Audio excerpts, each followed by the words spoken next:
പിതാവിന്റെയും പുത്രന്റെയും പരിശുദ്ധാത്മാവിന്റെയും നാമത്തിൽ ആമേൻ. ഏറെ വേദനിക്കുന്ന ഒരു ഹൃദയത്തോടെയാണ് ഞാൻ ഈ വീഡിയോ ക്ലിപ്പ് ഇടുന്നത്. നോയമ്പ് കാലമാണ്. ക്ഷമിക്കുകയും രമ്യപ്പെടുകയും ചെയ്യേണ്ട ഒരു കാലഘട്ടമാണ്. ഈ ദിവസങ്ങളിൽ തുടരെ കത്തോലിക്ക സഭയിലെയും മറ്റിതര സഭകളുടെയും വൈദിക മേലധ്യക്ഷന്മാരെയും വൈദികരെയും കന്യാസികളെയും ഒന്നടങ്കം വിമർശിക്കുന്ന, കുറ്റപ്പെടുത്തുന്ന പല വീഡിയോകളും കാണുവാൻ എനിക്ക് ഇടയായി. പ്രിയപ്പെട്ടവരെ, നിങ്ങളൊക്കെ പറയുന്നത് സത്യമാണ് എന്നേറ്റു പറഞ്ഞ് ഞാൻ നിങ്ങളോട് മാപ്പ് ചോദിക്കുവാനാണ് ഇപ്പോൾ ഇവിടെ ഇരിക്കുന്നത്. 52 വർഷമായി ലോകമെങ്ങും ഓടി നടന്ന് സുവിശേഷം പ്രഘോഷിക്കുന്ന ഒരു പ്രായം ചെന്ന 80-ഓടടുത്ത ഒരു വൈദികനാണ് ഞാനെന്ന് നിങ്ങൾക്കറിയാം. പ്രിയപ്പെട്ടവരെ, ഞാൻ ക്ഷമാപണം പറയുന്നതിന് മുമ്പായി ഇസക്കിയേൽ പ്രവാചകന്റെ വചനങ്ങൾ പറഞ്ഞുകൊണ്ട് ക്ഷമ ചോദിക്കട്ടെ. 34-ാം അധ്യായം ഇസക്കിയേൽ പ്രവാചകൻ 2 മുതൽ വചനങ്ങൾ. തങ്ങളെ തന്നെ പോറ്റുന്ന ഇസ്രായേലിന്റെ ഇടയന്മാരെ, നിങ്ങൾക്ക് ദുരിതം. ഇടയന്മാർ ആടുകളെ അല്ലേ പോറ്റേണ്ടത്? നിങ്ങൾ മേധസ് ഭക്ഷിക്കുകയും രോമം കൊണ്ടുള്ള വസ്ത്രം ധരിക്കുകയും കൊഴുത്തതിനെ കൊല്ലുകയും ചെയ്യുന്നു. എന്നാൽ നിങ്ങൾ ആടുകളെ പോറ്റുന്നില്ല. ദുർബലമായതിന് നിങ്ങൾ ശക്തി കൊടുത്തില്ല. മുറിവേറ്റതിനെ വെച്ചു കിട്ടിയില്ല. വഴിതെറ്റിയതിനെ തിരിച്ചു കൊണ്ടുവരികയോ കാണാതായതിനെ തേടുകയോ ചെയ്തില്ല. മറിച്ച് കഠിനമായും ക്രൂരമായും നിങ്ങൾ അവയോട് പെരുമാറി. പ്രിയമുള്ളവരെ, ഞങ്ങളും ഈ പുതിയ നിയമകാലത്തും ഇപ്രകാരം ചെയ്തുപോയി. ഞങ്ങളൊക്കെ പറഞ്ഞു, ഞങ്ങൾ അന്യന്റെ വിയർപ്പ് കൊണ്ട് ആർമാദിക്കുന്നവരാണ്, സമൂഹത്തിലെ ഇത്തിക്കണ്ണികളാണ്, ഞങ്ങൾ സമൂഹത്തിലെ തെണ്ടികളാണ്, ഞങ്ങൾ കുർബാന തൊഴിലാളികളാണ്, കാമപ്പാതിരിമാരാണ്, വെള്ളയടിച്ച കുഴിമാടങ്ങളാണ്. ഈ സത്യങ്ങൾ ഞങ്ങൾ ഏറ്റുപറഞ്ഞ് മാപ്പ് ചോദിക്കുന്നു. ഞങ്ങളുടെ ഇടയിൽ കണിശമായിട്ടും മദ്യപിക്കുന്ന വൈദികരുണ്ട്. ഞങ്ങളുടെ ഇടയിൽ ദുർമാർഗ തരുന്നവരുണ്ട്. മൂലിച്ചുരി വന്നവരുണ്ട്. കർത്താവിന്റെ വിളിയില്ലാതെ പട്ടം സ്വീകരിച്ചവരോ മടത്തിച്ചേർന്നവരോ ഉണ്ട്. ചിലരൊക്കെ മടം ചാടിപ്പോയി എന്നിട്ട് സഭയെ കുറ്റപ്പെടുത്തുന്നവരും ഉണ്ട്. പ്രിയമുള്ളവരെ, അത് ഞാൻ സമ്മതിച്ചുകൊണ്ട്, എനിക്ക് നിങ്ങളുടെ മുമ്പിൽ മുട്ടുകൂത്താനാവില്ല, ഞാൻ വീൽ ചെയറിലായതുകൊണ്ട്. എങ്കിലും ആത്മനാ ഞാൻ ആഗ്രഹിക്കുന്നു അടുക്കൽ വന്ന് മുട്ടുകൂത്തി ക്ഷമ ചോദിക്കുവാൻ. ഇല്ലെങ്കിൽ പരസ്യമായിട്ട് ഞാൻ മാപ്പ് ചോദിക്കുകയാണ്.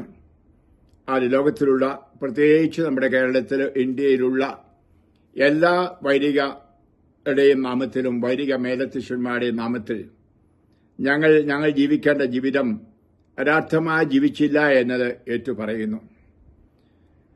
അതേസമയം ഞങ്ങൾ ഓർക്കണം, ഒരു വലിയ സമൂഹം വൈദികരും വൈദിക ശ്രേഷ്ഠന്മാരുമുണ്ട്. മൂലിച്ചൂരി വരാതെ മൂല്യങ്ങളിലും വിശ്വാസത്തിലും ഉറച്ചു നിന്നുകൊണ്ട് നന്മ ചെയ്യുന്നത്. അവർക്ക് നിങ്ങൾ ഓരോന്നും എടുത്തു കാട്ടി വീഡിയോ ഇറക്കുമ്പോഴും പത്രത്തിൽ എഴുതുമ്പോഴും കാടടിച്ചു വെടിവെക്കരുതേ. യഥാർത്ഥമായി വിളിയുള്ളവരും വിശുദ്ധരായി ജീവിക്കുന്നവരുമായ അനേക വൈദികർക്ക് പ്രതികരണ ശക്തി നഷ്ടപ്പെട്ടു പോയെന്നും നിങ്ങൾ ധരിക്കരുത്. കർത്താവ് പ്രതികരിക്കരുത് എന്ന് പറഞ്ഞതുകൊണ്ട് മാത്രം ഞങ്ങൾ പ്രതികരിക്കുന്നില്ല. പ്രതികരിക്കാതിരിക്കുന്നത് ഞങ്ങളുടെ ബലഹീനതയാണെന്ന് ഓർക്കരുത്. ഇവിടെ വിശുദ്ധ പൗലോസ്ലീഹായുടെ വചനം കൂടി ഞാനൊന്ന് പറഞ്ഞുകൊള്ളട്ടെ. സ്വന്തം കൈകൊണ്ട് ഞങ്ങൾ അധ്വാനിക്കുന്നു, നിന്ദിക്കപ്പെടുമ്പോൾ ഞങ്ങൾ അനുഗ്രഹിക്കുന്നു, പീഡിപ്പിക്കപ്പെടുമ്പോൾ അടിപതറാതെ നിൽക്കുന്നു, ദൂഷണം പറയുന്നവരോട് ഞങ്ങൾ നല്ല വാക്ക് പറയാൻ ശ്രമിക്കുന്നു. ഞങ്ങളിപ്പോൾ ലോകത്തിന്റെ ചപ്പും ചവറും പോലെയും എല്ലാറ്റിന്റെയും ഉച്ഛിഷ്ടം പോലെയുമായി തീർന്നിരിക്കുന്നു. 1 കൊറിന്തോസ് അധ്യായം 4, 12, 13 വചനമാണ് ഞാൻ വായിച്ചത്. പ്രിയമുള്ളവരെ, ഞങ്ങൾ ആരാണ് ചെയ്യുന്നത്? ഞാനിപ്പോൾ സംസാരിക്കുന്നത് തിരുസഭയിൽ വിവിധ സഭകളിലുള്ള കഥാവിന് വീടും കൂടും ഉപേക്ഷിച്ച് ഏറെ സഹനങ്ങൾ സഹിച്ചുകൊണ്ട് ശുശ്രൂഷ ചെയ്യുന്ന വൈദിക ശ്രേഷ്ഠന്മാരെയും നാമത്തിൽ ആണ്. ഞാൻ അത് ക്ഷമ ചോദിക്കുന്നു. ഞങ്ങളുടെ ഇടയിലെ ചില പുഴുക്കുത്തുകൾ ഞങ്ങൾ എടുത്തിക്കാട്ടിക്കൊണ്ട് ഞങ്ങളെ ഇപ്രകാരം താരടിച്ച് വേദനിപ്പിക്കുന്നതിൽ നമ്മളൊന്നും ഇംഗ്ലീഷിൽ പറഞ്ഞാൽ ജനറലൈസ് ചെയ്യരുത്, സാമാന്യവൽക്കരിക്കരുത്. ഒന്നോ രണ്ടോ അല്ലെങ്കിൽ കുറച്ചോ കുഴപ്പങ്ങൾ വൈദികരുടെയോ സന്യസ്തരുടെയോ ഇടയിൽ കണ്ടുകൊണ്ട് ജനറലൈസ് ചെയ്ത് സാമാന്യവൽക്കരിച്ച് എല്ലാ വൈദികരും എല്ലാ മെത്രാന്മാരും എല്ലാ കന്യാസികളും അങ്ങനെയാണെന്ന് പറയരുത്. അങ്ങനെയെങ്കിൽ ഈ സമൂഹം തന്നെ ഈ ഭൂമിയിൽ നിന്ന് തുടച്ചു മാറ്റപ്പെടണം. എത്രയോ മോശമായ ഭർത്താക്കന്മാരും ഭാര്യമാരുമുണ്ട്, എത്രയോ മോശമായ ക്രിസ്ത്യാനികളും ഉണ്ട്. അപ്പോൾ എല്ലാ ക്രിസ്ത്യാനികളും കുടിയന്മാരാണ്, അല്ലെങ്കിൽ എല്ലാ ഭർത്താക്കന്മാരും കുടിയന്മാരാണ്, എല്ലാ ഭാര്യമാരും ദുർവൃത്തികളാണ്. അങ്ങനെ ജനറലൈസ് ചെയ്യുന്നത് മനസ്സിന്റെ വൈകല്യമാണ് എന്ന് ഓർക്കണമേ. നമുക്കറിയാം എല്ലാവരുടെയും ഇടയിൽ പുഴുക്കുത്തുകൾ ഉണ്ട്, കുറവുകൾ ഉണ്ട്. പിന്നെ ഒരു കാര്യം, ഞങ്ങളൊക്കെ നിങ്ങളുടെ ധർമ്മക്കാശ് കൊണ്ടാണ് ജീവിക്കുന്നത്, ആ സത്യമാണ്. ഇനി ഒന്ന് ആലോചിച്ച് നോക്കി, നിങ്ങളെല്ലാവരും അങ്ങനെയല്ലേ ജീവിക്കുന്നത്? മറ്റുള്ളവരുടെ ആശ്രയം കൂടാതെ ജീവിക്കുന്ന ആരുണ്ട്? ജോലിക്കാരായാലും കൃഷിപ്പണി ചെയ്യുന്നവരായാലും നമുക്ക് മറ്റുള്ളവരെ ഡിപ്പെൻഡ് ചെയ്യാതെ, മറ്റുള്ളവരുടെ സഹായമില്ലാതെ ജീവിക്കാൻ ഈ ലോകത്തിൽ ഒരു മനുഷ്യനും സാധ്യമല്ല. അതുകൊണ്ടല്ലേ പൗലോസ്ലീഹ പറഞ്ഞത്, നിങ്ങൾ പരസ്പരം ഭാരങ്ങൾ ചുമക്കുവാൻ. ഒരുപക്ഷെ പാടത്ത് വിയർത്ത് രാവിലെ മുതൽ വൈകിട്ട് വരെ ജോലി ചെയ്യുന്ന കർഷകൻ, ഉദ്യോഗസ്ഥന്മാർക്കും അതുപോലെ കടയിലുള്ളവർക്കും അയൽവക്കംകാരോടും എല്ലാം കടപ്പെട്ടിട്ടുണ്ട്. നമ്മളെല്ലാവരും മറ്റുള്ളവരെ ഡിപ്പെൻഡ് ചെയ്തും അവരുടെ സഹായത്തിലുമാണ് ജീവിച്ചു പോകുന്നത്. ഒരാശുപത്രിയുടെ സഹായമില്ലാതെ, ഡോക്ടറുടെ സഹായമില്ലാതെ, ഒരു സ്കൂളിലെ അധ്യാപകന്റെ സഹായമില്ലാതെ ഒന്നും നമുക്ക് ജീവിക്കാൻ ഈ ലോകത്തിൽ സാധ്യമല്ല. അപ്പോൾ ഞാൻ പറയാൻ കാരണം, ഞങ്ങളുടെ വീടും കൂടും എല്ലാം ഉപേക്ഷിച്ച് ഇറങ്ങിയതുകൊണ്ട് ഞങ്ങൾ നിങ്ങളുടെ ധർമ്മക്കാശ് തരുന്നു, അതുകൊണ്ട് ഞങ്ങൾ ജീവിക്കുന്നു. അത് മനസ്സിലാക്കണം. ഞങ്ങൾ ഒരു പക്ഷേങ്കിൽ കുർബാനയ്ക്ക് പണം വാങ്ങിക്കുന്നുണ്ട്. അത് ഞങ്ങളുടെ ജീവിതത്തിന് വേണ്ടിയാണ്. കണിശമായിട്ട് കുർബാനയ്ക്ക് വേണ്ടിയാണ്. കുർബാനയ്ക്ക് പണം മേടിക്കാൻ പറ്റത്തില്ല. കുർബാനയുടെ അനുഗ്രഹം ഒരിക്കലും പണം കൊണ്ട് അളക്കാവുന്നതല്ല. പിന്നെ ജീവിതത്തിനൊരു മാർഗം വേണമല്ലോ ഞങ്ങൾക്കും പാർപ്പിടം വേണമല്ലോ. പിന്നെ നിങ്ങളൊക്കെ വെച്ച് തന്ന അരമനകളോ നിങ്ങളൊക്കെ വെച്ച് തന്ന പള്ളിമേടയിലൊക്കെ ഞങ്ങൾ താമസിക്കുന്നത് അത് ഞങ്ങളെ അല്ല, അത് പൊതുസ്വത്താണ്, ഞങ്ങളുടെ സ്വന്തമല്ലതാണെന്ന് നിങ്ങൾക്കറിയാം. പിന്നെ ഞങ്ങൾ കുടിലിൽ കിടക്കണം, തയ്യാറാണ്. വടക്കേ ഇന്ത്യയിലും അമേരിക്കയിലൊക്കെ ജോലി ചെയ്യുന്നവരെല്ലാം അങ്ങനെയാണ്. കുടിലുകളിലും വഴിവെക്കിലും കിടക്കുന്ന വൈദികരുണ്ട് എന്ന് ഞങ്ങൾ മനസ്സിലാക്കണമേ. തെണ്ടികളായി നടക്കുന്നവർ.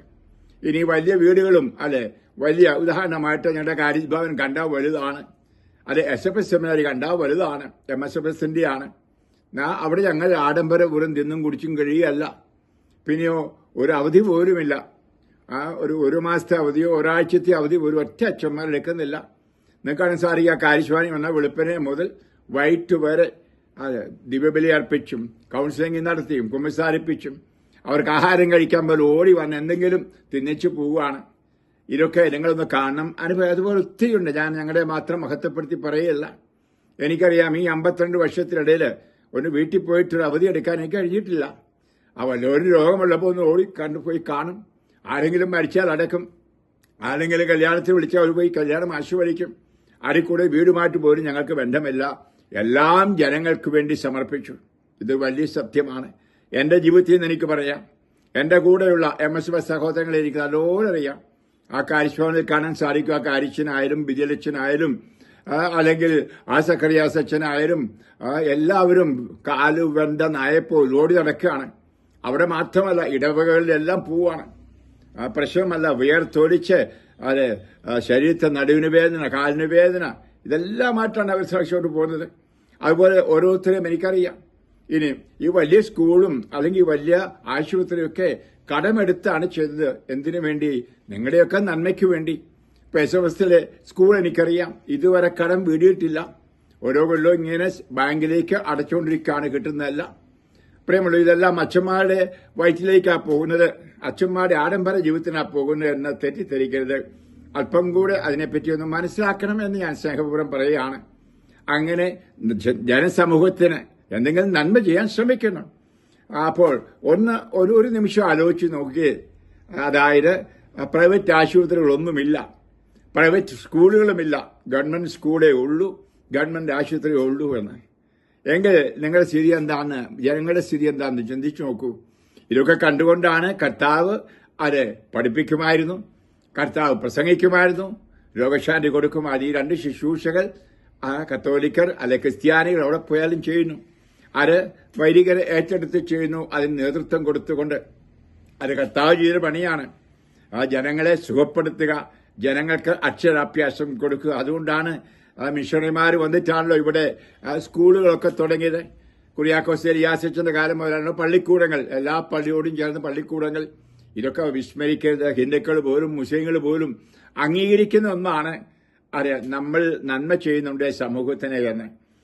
അപ്പോൾ ആ നന്മ ചെയ്യുമ്പോൾ കണിശം അതിനോടുകൂടി തിന്മകളും ഉണ്ടാകും. കാരണം അതിൻ്റെ ഒരു ബിസിനസ് ആസ്പെക്ട് ഉണ്ട്, അത് മറക്കരുത്. സ്കൂളാണെങ്കിലും അല്ലെങ്കിൽ ആശുപത്രി ഒരു ബിസിനസ്സാണ് കണിശമായിട്ട്. അത് നടത്തുമ്പോൾ എല്ലാം അത് കാരുണ്യം മുന്നിൽ കണ്ടുകൊണ്ട്, ആർദ്രവം മുന്നിൽ കണ്ടുകൊണ്ട്, ഓരോരുത്തരുടെ പേഴ്സണലായിട്ടുള്ള വിഷമങ്ങൾ കണ്ടുകൊണ്ടൊക്കെ സഹായിക്കാൻ പറ്റിയില്ല എന്ന് വരാം. ചെയ്യേണ്ടതാണ് കണിശമായിട്ടും. പക്ഷേ അത് സാധിച്ചില്ലെന്ന് വരാം. മനുഷ്യരാണ് ഞങ്ങളും അമ്മയുടെ വയറ്റിൽ പിറന്നവരും നിങ്ങളെപ്പോലെ ചോറ് തിന്നുന്നവരുമാണ്. അപ്പോൾ ഞങ്ങൾക്കും ഞങ്ങളുടെ ബലഹീനതകളുണ്ട്, കുറവുകളുണ്ട്. ഞങ്ങൾക്ക് നിങ്ങളുടെ കുടുംബത്തിൽ നിന്ന് വന്നവരാ. ഞങ്ങളെ ഒന്ന് നൂലെ കെട്ടി സ്വർഗത്തിൽ നിന്ന് ഇങ്ങോട്ട് ഇറക്കി വിട്ടവരൊന്നും അല്ല. പിന്നെ ഒരു കാര്യം നിങ്ങൾ ആഗ്രഹിക്കുന്നു, ഞങ്ങളൊക്കെ പൂർണ്ണരായിരിക്കണം, വിശുദ്ധരായിരിക്കണം. നല്ല കാര്യമാണ്, ഞങ്ങൾക്ക് വേണ്ടി പ്രാർത്ഥിക്കൂ. ഞങ്ങളും അതിനുവേണ്ടി മസില് പിടിച്ച് പരിശ്രമിക്കുകയാണ്. ഹല്ലേലൂയ. പക്ഷെ പലപ്പോഴും വീണു പോകുന്നു. നിങ്ങൾക്കും ഉണ്ടാകുന്നില്ലേ? ഇനി ഞാൻ പറഞ്ഞ പോലെ സമൂഹത്തിലെ ഇത്തിക്കണ്ണികളായി കൈകഴുകാരെ മീൻ പിടിച്ച് ജീവിക്കുന്ന എത്ര പേർ നമ്മുടെ സമൂഹത്തിലുണ്ട്. എത്ര പേരെ വഞ്ചിച്ച് ജീവിപ്പിക്കുന്നു, നേരിട്ട് വഞ്ചിച്ച്. ഇതൊക്കെ ഞാൻ കുറ്റപ്പെടുത്തുകയല്ല. എങ്കിൽ വൈദികരെ മാത്രം നോക്കിക്കൊണ്ട് ഇത് താറടിക്കരുത് ദയവായിട്ട്. വൈദികരെ തിരുത്തിക്കൂ, നല്ല കാര്യം. ഇനി അപ്രകാരമുള്ള വൈദികരെ കണ്ടുപിടിച്ച വൈദിക ശാസ്ത്രന്മാരെ കണ്ടുപിടിച്ച് നേരിട്ട് പറയൂ. പച്ചക്ക് ഭയപ്പെടുന്ന കാര്യമില്ല. ഈ വീഡിയോയോട് അല്ലെങ്കിൽ പബ്ലിക്കായിട്ട് പറഞ്ഞ് എല്ലാ വൈദികരും എല്ലാ മത്താന്മാരും ചീത്തയാണ്, തെമ്മാടികളാണ്, പെണ്ണുപിടുത്തക്കാരാണ്, കാമാസക്തിയുള്ളവരാണ്, കുടിയന്മാരാണ്, ഒന്നും ചെയ്യാതെ മറ്റുള്ളവരുടെ കാശുകൊണ്ട് ജീവിക്കുന്നു എന്നൊക്കെ പറയുമ്പോൾ ഒന്ന് മനസ്സാക്ഷിയോട് ചോദിക്കണമേ, തമ്പുരാന്റെ മുമ്പിൽ ഇതെങ്ങനെ സ്വീകരിക്കപ്പെടും എന്നുള്ളത്. ഞങ്ങളെ നീതീകരിക്കാൻ പറയല്ല. ഞങ്ങൾ നല്ലവരൊന്നുമല്ല. ഞങ്ങളുടെ ഇടയിൽ തീറ്റിക്കൊലിയന്മാരും കുടിയന്മാരും എല്ലാം ഉണ്ട്, അശുദ്ധി ജീവിക്കുന്നവരുമുണ്ട്. കാര്യം വ്രതമൊക്കെ എടുത്താണെങ്കിലും ഡബിൾ ലൈഫ് കുടുംബജീവിതത്തിൽ അതില്ലേ? നമ്മുടെ സമൂഹത്തിലില്ലേ? ആ സമൂഹത്തിൽപ്പെട്ടവരാണ് ഞങ്ങളും. അതുകൊണ്ട് ഞാൻ പറഞ്ഞത്, നിങ്ങൾ ആഗ്രഹിക്കുന്നു ഞങ്ങൾ ഇതൊന്നും ഇല്ലാത്ത തെറ്റില്ലാത്തവരാ ജീവിക്കാൻ. നല്ല കാര്യം. അങ്ങനെ ആയിരിക്കാൻ ഞങ്ങൾക്ക് വേണ്ടി നിങ്ങൾ പ്രാർത്ഥിക്കുക. പ്രിയപ്പെട്ടവരെ, അതുകൊണ്ട് ഞാൻ ഈ വീഡിയോ മനഃപൂർവ്വം ഒന്ന് ചിന്തിക്കാനായിട്ട് മാത്രം ഞാൻ തരുന്ന ഒന്നാണ്. ബഹുഭൂരിപക്ഷം വൈദികരും സന്യസ്തരും മദ്രാന്മാരും വിശുദ്ധരായി ജീവിക്കുന്നവരാണ്. ഏതായാലും നിങ്ങൾ ആരെക്കാളും എനിക്കറിയാം. 52 വർഷമായിട്ട് വൈദികരുടെ കൂടെ ഞാൻ ജീവിക്കുന്നതും വൈദിക മേലധ്യക്ഷന്മാരുടെ കീഴിലുമാണ്. മാത്രമല്ല, ഇവിടെ മാത്രമല്ല 104 രാജ്യങ്ങളിൽ വൈദികർക്ക് കൂടെ ധ്യാനങ്ങൾ കൊടുക്കുന്ന ഒരു വ്യക്തിയും കൂടിയാണ്. അപ്പൊ നിങ്ങളെക്കാൾ അധികം അവരെ എനിക്കറിയാം. തെറ്റുണ്ട്, കുറവുണ്ട്, ഞാൻ മനസ്സിലാക്കുന്നു. അത് ആത്മാർത്ഥമായിട്ട് ഞാൻ മാപ്പി ചോദിക്കുകയാണ് ചെയ്യുന്നത്. ഇനിയും ഞങ്ങൾ ചെയ്ത തെറ്റുകൾ ഞങ്ങളോട് ക്ഷമിക്കുക. നോയമ്പ് കാലമാണല്ലോ. ഞങ്ങളെ വേദനിപ്പിച്ചാലും അത് ഞങ്ങളെ അനുഗ്രഹിക്കാനേ ഞങ്ങൾ പ്രാർത്ഥിക്കുകയുള്ളൂ. കണിശമായിട്ടും ഞങ്ങൾക്ക് പകയും ഒന്നുമില്ല. ഞങ്ങൾ ചെയ്യുന്ന കുറേ നല്ല കാര്യങ്ങളെങ്കിലും മറ്റു മതസ്ഥര് പറയുന്നത് പോലെയെങ്കിലും എന്ന് പറഞ്ഞുകൂടെ പ്രിയ മക്കളെ? നോക്കൂ, ഞാൻ പലപ്പോഴും പല പ്രസംഗങ്ങളും കേട്ടിട്ടുണ്ട്. ഹൈന്ദവരുടെ, മുസ്ലിങ്ങളുടെ, അതായത് വൈദികർ ചെയ്യുന്ന നന്മകളെ, കത്തോലിക്ക സഭ അല്ലെ മർത്തോമ സഭ അല്ലെ യാക്കോബായ സഭയൊക്കെ ചെയ്യുന്ന നന്മകളെ പ്രകീർത്തിച്ചുകൊണ്ട് പറയുന്നത്. അങ്ങനെ നല്ലതൊക്കെ ഒന്ന് എന്റെ കത്തോലിക്കരെ പറഞ്ഞുകൂടെ? നമ്മൾ മലന്ന് കടന്ന് അധികം തുപ്പണമോ? ഞാൻ പറഞ്ഞത്, ഞങ്ങളെ തിരുത്താം. നിങ്ങൾ തിരുത്താൻ കടപ്പെട്ടവരാണ്. അതുകൊണ്ടാണ് കണ്ണീരോടെയാണ് ഞാൻ ഇരിക്കുന്നത്. ചിരിച്ചിരിക്കുന്നുണ്ടെങ്കിലും എൻ്റെ ഉള്ളിൽ കരയാണ്. ഞാൻ ദിവസക്കാരുടെ മുമ്പിൽ പോയി പൊട്ടിക്കരഞ്ഞുകൊണ്ട് പ്രാർത്ഥിക്കേണ്ട കർത്താവേ, ഞങ്ങളുടെ വൈദികരെയും സന്യസ്തരെയും വിശുദ്ധീകരിക്കണമേ. ഞങ്ങളുടെ മേലധ്യക്ഷന്മാരെയും വിശുദ്ധീകരിക്കണമേ. കത്തോലിക്കരെയും വിശുദ്ധീകരിക്കണമേ. എല്ലാവരുടെയും പാപങ്ങൾ ഞാൻ ഏറ്റെടുത്തുകൊണ്ട് കർത്താവിന്റെ മാപ്പും ചോദിക്കുന്നവനാണ്. അതുകൊണ്ട് പ്രിയ മക്കളെ, ഞാൻ ഈ വീഡിയോ ഇട്ടതിന്റെ ഉദ്ദേശം ഒന്ന് മാത്രമാണ്. നിങ്ങൾ കുറെ തിന്മകൾ കണ്ടുകൊണ്ട് സഭ മുഴുവൻ നശിച്ചു, സഭ മുഴുവൻ ചീഞ്ഞതാണ് എന്ന് പറയരുത്. നമ്മൾ ഓർക്കണം, ഈ വൈദികരില്ലാത്ത ഒരു സ്ഥിതി ഒന്ന് ആലോചിച്ച് നോക്കിയേ. സൂര്യനാകുന്ന കർത്താവ് ദൈവബലിയെ കടന്നു വരണമെങ്കിൽ ഒരു വൈദികനുണ്ടെങ്കിലേ സാധിക്കൂ.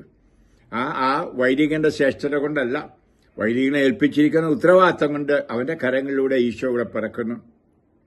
ആ ഈശോ നമുക്ക് കിട്ടുന്നു, ഈശോയുടെ പ്രകാശം, നന്മകളെല്ലാം. അപ്പോൾ ഒന്ന് കണ്ണടച്ച് ഒരു വൈദികനും കേരളത്തിൽ ഇല്ല എന്നൊന്ന് ചിന്തിച്ചാൽ നമ്മൾ പൂർണ്ണ ഇരുട്ടിലല്ലേ. ഒരു പക്ഷേ ക്രിസ്തു 2000 കൊല്ലം മുമ്പ് വന്നതിനും അതിനും പുറയിലായിരിക്കും നമ്മൾ, ഓർക്കണമേ. അപ്പോൾ ഞങ്ങളെ നിരുത്സാഹപ്പെടുത്തല്ല അധികം കേട്ടോ, അല്പമൊക്കെ ഒന്ന് പ്രോത്സാഹിപ്പിക്കണമേ. അവിടെ ചെറുപ്പക്കാർ ഒന്ന് വന്നോട്ട്, വൈദികരാകാനും കന്യാസ്ത്രീകളാകാനും ഒക്കെ. നിങ്ങളുടെ ഈ വീഡിയോകളൊക്കെ കാണുമ്പോൾ ഇനിയിപ്പോൾ ഭാവി വൈദികരും കാണില്ല, ഇവിടെ കന്യാസ്ത്രീകളും കാണുകയല്ലാത്ത ഒരു സ്ഥിതിയാണ്. പ്രിയമുള്ളവരെ, ഞങ്ങളൊക്കെ നിങ്ങൾ നിന്ന് ഭക്ഷിക്കുന്നു. ഞങ്ങൾ നിങ്ങളുടെ ഭൃത്യരാണ്. ഞങ്ങളുടെ വൈദിക പട്ടത്തിന്റെ പേര് തന്നെ ശുശ്രൂഷ പട്ടം എന്നാണ്. ഞങ്ങൾ വേലക്കാർക്ക് കൂലി നിങ്ങൾ കൊടുക്കില്ലേ? കൊടുക്കുന്നുണ്ടല്ലോ. ഞങ്ങളും വേലക്കാരെ നിങ്ങൾ തരുന്നു, അതിനെന്തിനു കുറ്റപ്പെടുത്തുന്നു? ഇനി ഞങ്ങൾക്ക് തരുന്ന പണമെല്ലാം ഞങ്ങൾ തിന്നു കുടിക്കുകയാണോ? പാവങ്ങൾക്ക് കൊണ്ട് കൊടുക്കുന്നുണ്ടോ? ഒന്ന് അന്വേഷിച്ചു നോക്കൂ. ഉദാഹരണമായിട്ട് എനിക്ക് കാരിസ് ഭവൻ ഞാൻ സ്ഥാപിച്ചതാണ്, എനിക്കറിയാം. അവിടെ സ്തോത്രക്കാഴ്ച എടുക്കുന്നു, എന്നും അത് കടത്തിലാണ് പോകുന്നത്. പിന്നെ ധ്യാനത്തിന് വരുന്ന ആളുകൾക്ക് കൊടുക്കുന്നത് ഭക്ഷണത്തിന്റെ ഒരു പങ്കാണ് ഞങ്ങൾക്ക് കിട്ടുന്നത്. അല്ലാത്തപ്പോഴത്തെ ആഹാരം അവർക്ക് കൊടുക്കുന്നതിനേക്കാൾ താഴ്ന്ന കിടയിലാണ്. നിങ്ങൾക്ക് വരാം, വല്ലപ്പോഴൊക്കെ വന്ന് ഞങ്ങളുടെ കൂടെ ഭക്ഷണം കഴിച്ചാൽ കാണാൻ സാധിക്കും. നല്ലപോലെ വല്ല ഭക്ഷണം കഴിക്കുന്ന വല്ലവരും കൊണ്ടിച്ച താറാവ് കറിയോ ഇറച്ചിക്കറിയോ കൊണ്ട് തരുമ്പോഴാണ് പലപ്പോഴൊക്കെ. ഞാൻ പറഞ്ഞത് ഇല്ലാവചനം പറയല്ല. ഞാൻ പറഞ്ഞത് എനിക്കറിയാം, വെറും കഞ്ഞിയും പപ്പടവും മാത്രം കഴിക്കുന്ന വൈദികരെ എനിക്ക് ഇടവകളിൽ കാണാൻ പറ്റിയിട്ടുണ്ട്. കാരണം അവർക്ക് പറ്റുന്നില്ല നല്ലതായിട്ട് ആഹാരം ഉണ്ടാക്കാൻ. കാരണം കൈ കിട്ടുന്നതെല്ലാം മറ്റുള്ളവർക്ക് കൊടുക്കും. കാരിശ്വാനിൽ നിങ്ങൾ മറ്റുള്ളവർക്ക് വേണ്ടി ചെയ്യുന്ന നന്മകളെന്നൊന്ന് കാണാൻ. എത്ര സ്ത്രീകളെ കല്യാണം കഴിച്ചു വിട്ടു, എത്ര പാവപ്പെട്ടവർക്ക് വീട് വെച്ചു കൊടുത്തു. ഇതെല്ലാം ഓരോ ഇവിടെ കാരിശ്വാനി മാത്രമല്ല, എല്ലാ ധ്യാനാശ്രമങ്ങളും എല്ലാ ഇടവക വികാരികളും എല്ലാം ചെയ്യുന്നതാണ് ഇങ്ങനെ പരസ്നേഹ പ്രവൃത്തികൾ. സഭ ഏൽപ്പിച്ചിരിക്കുന്നു, കർത്താവ് ഏൽപ്പിച്ചിരിക്കുന്നു. ഇതൊക്കെ ഒന്ന് ചിന്തിക്കണമേ. അവിടെയെല്ലാം തെറ്റുപറ്റി, ആ തെറ്റിന് വീണ്ടും മാപ്പ് ചോദിക്കുന്നു. ഞാൻ ഈ ചെറിയ വീഡിയോ 2 കൊറിന്തോസ് അധ്യായം 6 4 മുതൽ വചനം വായിച്ചുകൊണ്ട് ഞാൻ സമാപിപ്പിക്കുന്നു. ആരെയും ഞാൻ പ്രകോപിപ്പിക്കാൻ പറഞ്ഞല്ല, കുറ്റപ്പെടുത്താനും പറഞ്ഞല്ല. ഞാൻ എന്നെ തന്നെ എളിമപ്പെടുത്തിക്കൊണ്ട് എല്ലാ വൈദികരുടെയും വൈദിക മധ്യസ്ഥന്മാരുടെയും കന്യാസ്ത്രീയുടെയും സഭാ നേതൃത്വത്തിന്റെയും പാപങ്ങൾ ഏറ്റെടുത്ത് മാപ്പ് ചോദിക്കുകയേ ചെയ്യുന്നുള്ളൂ. ആരും ഒരു ചെയ്യാത്തതുകൊണ്ട് ഞാൻ ചെയ്യുകയാണ് പരസ്യമായി. 2 കൊറിന്തോസ് 6:4 മുതൽ എല്ലാ വിധത്തിലും ദൈവത്തിന്റെ ദാസന്മാരാണെന്ന് ഞങ്ങൾ അഭിമാനിക്കുന്നു. വലിയ സഹനത്തിൽ, പീഡകളിൽ, ഞെരുക്കങ്ങളിൽ, അത്യാഹിതങ്ങളിൽ, മർദ്ദനങ്ങളിൽ, കാരാഗ്രഹങ്ങളിൽ, ലഹളകളിൽ, അധ്വാനങ്ങളിൽ, ജാഗരണത്തിൽ, വിശപ്പിൽ, ശുദ്ധതയിൽ, ജ്ഞാനത്തിൽ, ക്ഷമയിൽ, ദയയിൽ, പരിശുദ്ധാത്മാവിൽ, നിഷ്കളങ്ക സ്നേഹത്തിൽ, സത്യസന്ധമായ വാക്കിൽ, ദൈവത്തിന്റെ ശക്തിയിൽ, വലത്തുകൈയിലും ഇടത്തുകൈയിലുമുള്ള നീതിയുടെ ആയുധത്തിൽ, ബഹുമാനത്തിലും അപമാനത്തിലും, സൽകീർത്തിയിലും ദുഷ്കീർത്തിയിലും ഞങ്ങൾ അഭിമാനിക്കുന്നു. വഞ്ചകരെ പോലെ ഞങ്ങൾ കരുതപ്പെടുന്നു, എങ്കിലും ഞങ്ങൾ സത്യസന്ധരാണ്. ഞങ്ങൾ അറിയപ്പെടാത്തവരെ പോലെയാണെങ്കിലും അറിയപ്പെടുന്നവരാണ്. മരിക്കുന്നവരെ പോലെയാണെങ്കിലും ഇതാ ഞങ്ങൾ ജീവിക്കുന്നു. ശിക്ഷിക്കപ്പെട്ടവരെ പോലെയാണെങ്കിലും വധിക്കപ്പെട്ടിട്ടില്ല. ഞങ്ങൾ ദുഃഖിതരെ പോലെയാണെങ്കിലും സദാ സന്തോഷിക്കുന്നു. ദരിദ്രരെ പോലെയാണെങ്കിലും അനേകരെ സമ്പന്നരാക്കുന്നു. ഒന്നും ഇല്ലാത്തവരെ പോലെയാണെങ്കിലും എല്ലാം ആർജിച്ചിരിക്കുന്നു. Praise the Lord. കൊരിന്തോസ്യർക്കെതിയ ഈ വചനം തന്നെയാണ് എനിക്ക് നിങ്ങളോടും പറയുവാനുള്ളത്. ഓരോ വൈദികന്റെയും കന്യാസ്ത്രീയുടെയും അല്ലെങ്കിൽ മെത്രാന്റെയും പേര്. പ്രിയപ്പെട്ടവരെ, ഞങ്ങൾ ശക്തരായിട്ട് തന്നെ പോകും. പരിശുദ്ധാത്മാവ് നിങ്ങളെ സഹായിക്കും. നിങ്ങൾ എത്രമാത്രം കല്ലെറിഞ്ഞാലും, എത്രമാത്രം കാടടിച്ച് ഏതാനും ആളുകളുടെ തിന്മ കണ്ടുകൊണ്ട് ഞങ്ങളെ വേദനിപ്പിച്ചാലും ആ വേദനകളെല്ലാം കർത്താവിന്റെ കുരിശിൽ സമർപ്പിച്ചുകൊണ്ട് ആ കുരിശിൽ ഞങ്ങൾ ശക്തി നേടും. ആ കുരിശിലൂടെ കണിച്ചു മാറ്റും, സഭയും വിജയിക്കും എന്നെനിക്ക് ബോധ്യമുണ്ട്. അതുകൊണ്ടാണ് നിശ്ചയമായിട്ടും പഴയ നിയമകാലത്തും പുതിയ നിയമകാലത്തും ഇപ്രകാരം മറ്റുള്ളവർക്ക് സേവനത്തിനിറങ്ങി തിരിച്ച ദാസന്മാരായവരിൽ തെറ്റ് വന്നിട്ടുണ്ട്. അതെ, നമുക്കും അറിയാമല്ലോ, ഗവൺമെന്റ് ദാസന്മാര്, ഗവൺമെന്റ് ഉദ്യോഗസ്ഥന്മാര് തെറ്റില്ലേ? പ്രൈവറ്റ് കമ്പനികൾ ജോലിക്ക് തെറ്റില്ലേ? ദാസന്മാരാണ് എല്ലാ മനുഷ്യരും. ഒരുപക്ഷെ വൈദികരോ മത്രാന്മാരോ മാത്രമല്ല, നമ്മളെല്ലാം ഒരു തരത്തിൽ മറ്റു തരത്തിൽ മറ്റുള്ളവർക്കും പരസ്പരവും ദാസവൃത്തി ചെയ്യുന്നവരാണ്.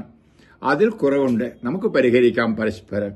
അതെ, നിങ്ങൾ വിശുദ്ധരായി കാണാനും ആഗ്രഹിക്കുന്നു, നിങ്ങളും പരിപൂർണമായി കാണാൻ ആഗ്രഹിക്കുന്നു എന്ന് ഓർക്കണമേ. നിങ്ങൾ ഞങ്ങളിൽ നിന്ന് പ്രതീക്ഷിക്കുന്ന പോലെ തന്നെ അതിനുവേണ്ടിയാണ് ഞങ്ങൾ പ്രാർത്ഥിക്കുന്നത്, അതിനുവേണ്ടിയാണ് ഞങ്ങൾ അധ്വാനിക്കുന്നത്. കർത്താവ് നിങ്ങളെ അനുഗ്രഹിക്കട്ടെ. ആർക്കെങ്കിലും ഇതുവഴി വിഷമം എന്നോട് തോന്നിയാൽ എന്നോടും ക്ഷമിക്കൂ. ഞാനിത് ധൈര്യപൂർവ്വം പറയാൻ പരിശ്രമിച്ചതിന് കാരണം, ഞാൻ ഈ കേരളം മുഴുവനും അറിയപ്പെടുന്ന ഒരു വ്യക്തി, കേരളത്തിന് പുറത്തും അറിയപ്പെടുന്നു. അടുത്തൊരു കാലത്തും കോട്ടയത്ത് വെച്ച് അവിടുത്തെ പൗരസമിതി എനിക്ക് ഒരു അവാർഡ് തരികയുണ്ടായി. അത് നിങ്ങൾ കേട്ട് കാണും, കണ്ടു കാണും. അപ്പോൾ ഞാൻ നിങ്ങൾക്ക് വേണ്ടി മാത്രം ജീവിക്കുന്നൊരു വൈദികനും പ്രായമുള്ളവനും ആയതുകൊണ്ട് ആണ് ഞാൻ ഇതിന് ഉദ്യമിച്ചത്. അത് നിങ്ങളോട് ക്ഷമ ചോദിക്കാൻ വീണ്ടും ഞാൻ നിങ്ങളുടെ മുമ്പിൽ ആത്മന മുട്ടുകുത്തി കാൽ ചുംബിച്ചുകൊണ്ട് മാപ്പ് ചോദിക്കുന്നു. എന്നോട് ക്ഷമിക്കൂ. ഞാൻ ഉൾപ്പെടുന്ന വൈദിക മെത്രാൻ സന്യാസ സമൂഹത്തോട് ക്ഷമിക്കൂ. ഞങ്ങൾ നിങ്ങളെ സ്നേഹിക്കുന്നു. ഞങ്ങൾ നിങ്ങൾക്ക് സേവനം ചെയ്യും. ഇനി ഞങ്ങൾക്ക് കുറവുകൾ കാണും, ഉണ്ടായേക്കാം. ഞങ്ങളും മനുഷ്യരാണ്. ഞങ്ങൾ അവിടെ കിടന്ന് മനുഷ്യരാണെന്ന് പറഞ്ഞുകൊണ്ട് എല്ലാ തിന്മയും ചെയ്യുകയല്ല. ഞങ്ങളും പരിശ്രമിക്കുന്നവരാണ്. ഞങ്ങളും പ്രാർത്ഥിക്കുന്നുണ്ട്, പരിത്യാഗം ചെയ്യുന്നുണ്ട്, നോമ്പ് നോക്കുന്നുണ്ട്, നിങ്ങൾക്ക് വേണ്ടിയിട്ട് അധ്വാനിക്കുന്നവരാവകൾ. ഇത് മനസ്സിലാക്കുക. ഞങ്ങളിത് തുടരും. അത് നിങ്ങളുടെ പ്രാർത്ഥന ഞങ്ങൾ യാചിക്കുന്നു. ഞങ്ങൾ നിങ്ങളെ സ്നേഹിക്കുന്നു. നിങ്ങൾക്കും നിങ്ങളുടെ കുടുംബങ്ങൾക്കും ധാരാളം അനുഗ്രഹം ഉണ്ടാകട്ടെ എന്ന് പ്രാർത്ഥിക്കുകയും ചെയ്യുന്നു. കാരുണ്യവാനായ കർത്താവേ, ഈ വീഡിയോ കേട്ട ആരെങ്കിലും ഞാൻ പറഞ്ഞതിൽ ഉറപ്പോ വിഷമം ഉണ്ടായെങ്കിൽ ക്ഷമിക്കാൻ കൃപ കൊടുക്കൂ. എന്റെ ഉദ്ദേശശുദ്ധി അവർക്ക് മനസ്സിലാക്കി കൊടുക്കണമേ. ഞാൻ അവരോരുത്തരെയും അവരുടെ കുടുംബങ്ങളെയും അവരുടെ സംരംഭങ്ങളെയും എല്ലാം ഞാനങ്ങ് തിരുഹൃദയത്തിൽ അർപ്പിച്ചുകൊണ്ട് ആശീർവദിക്കുന്നു. അമ്മേ, നല്ല അമ്മേ, ഇവർക്ക് വേണ്ടി പ്രാർത്ഥിക്കണമേ. സകല വിശുദ്ധരെ പ്രാർത്ഥിക്കണമേ. നമ്മുടെ കർത്താവ് ഈശോമിശിഹായുടെ കൃപയും പിതാവായ ദൈവത്തിന്റെ സ്നേഹവും പരിശുദ്ധാത്മാവിന്റെ സഹവാസവും ശക്തിയും സ്നേഹവും അനുഗ്രഹവും സൗഖ്യവും നിങ്ങളുടെ മേൽ വന്നു പതിക്കട്ടെ. നിങ്ങളെ ധന്യരാക്കട്ടെ. നിങ്ങളെ പരിപൂർണരും വിശുദ്ധരുമാക്കി തീർക്കട്ടെ. പിതാവിന്റെയും പുത്രന്റെയും പരിശുദ്ധാത്മാവിന്റെയും നാമത്തിൽ ആമേൻ. Thank you. ഈശോ നിങ്ങളെ അനുഗ്രഹിക്കട്ടെ.